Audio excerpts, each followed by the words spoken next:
Let's talk about Bash in Berlin. We kicked off the show with Kevin Owens versus Cody Rhodes for the Undisputed WWE Championship, with Cody Rhodes defeating Kevin Owens to retain his Undisputed WWE Championship. Then we had Jade, Cargill, and Bianca Belair versus Alba, Fyre, and Isla for the WWE Women's Tag Team Championship, with Belair and Cargill winning the match to become two-time Women's Tag Team Champions. We then had Drew McIntyre versus CM Punk in a strap match, with CM Punk defeating Drew McIntyre and getting his bracelet back to tie the series at one victory apiece. Then we had Dominik, Mysterio, and Liv Morgan versus Rhea, Ripley, and Damian Priest, with the Terror Twins picking up the victory. And then in the main event, we had Randy Orton versus the Reign General Gunther for the World Heavyweight Championship, with Gunther winning the match via sleeper hold submission to retain his World Heavyweight Championship. I would say Kevin Owens versus Cody Rhodes was my favorite match of the night. One of those reasons, the storytelling of when Cody Rhodes' knee buckled during the match, Kevin Owens tried to take advantage, tried to go back to his old ways, but just didn't want to do it. He enjoyed being the new person that he is.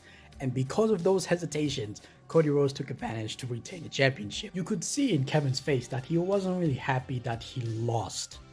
He was very disappointed in himself, even though he doesn't want to admit it. A heel turn for Kevin Owens is coming. We can feel it coming.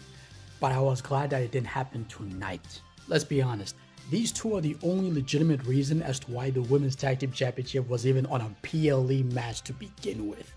And correct me if I'm wrong, I'm pretty sure this was the first time the Women's Tag Team Championship had their own hype video before the match even happened.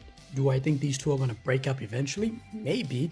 Jade Cargill is most likely going to be the one, because if you look at Jade and you look at Bianca, Jade Cargill has more of that heel presence every time I see her. The most satisfying part about this match between Punk and McIntyre was CM Punk hitting the go to sleep on Drew McIntyre 3 times in a row just to emphasize that I hate you, Drew. I'm gonna end this and I'm taking back my bracelet, which he did. And in a post-show interview, CM Punk said that he's done with Drew McIntyre and he wants to go after the World Heavyweight Championship. But I don't think Drew McIntyre is done with CM Punk, and we're gonna get these two fighting off one last time at Bad Blood, probably inside Hell in a Cell. Seeing Liv Morgan and Dominik Mysterio both get ragdolled all around the ring by Rhea, Ripley, and Damian Priest was hilarious. Even the fact that Judgment Day, all of them showed up to try and help Dom and Liv, was not enough, because Rhea and Priest still ended up picking up the victory. Let's all be honest right now. Randy Orton lost because he was more focused on making the fans happy, while Gunther won because he was more focused on retaining his championship. Randy Orton's love for the fans blinded him from becoming a 15-time World Heavyweight Champion at Bash in Berlin.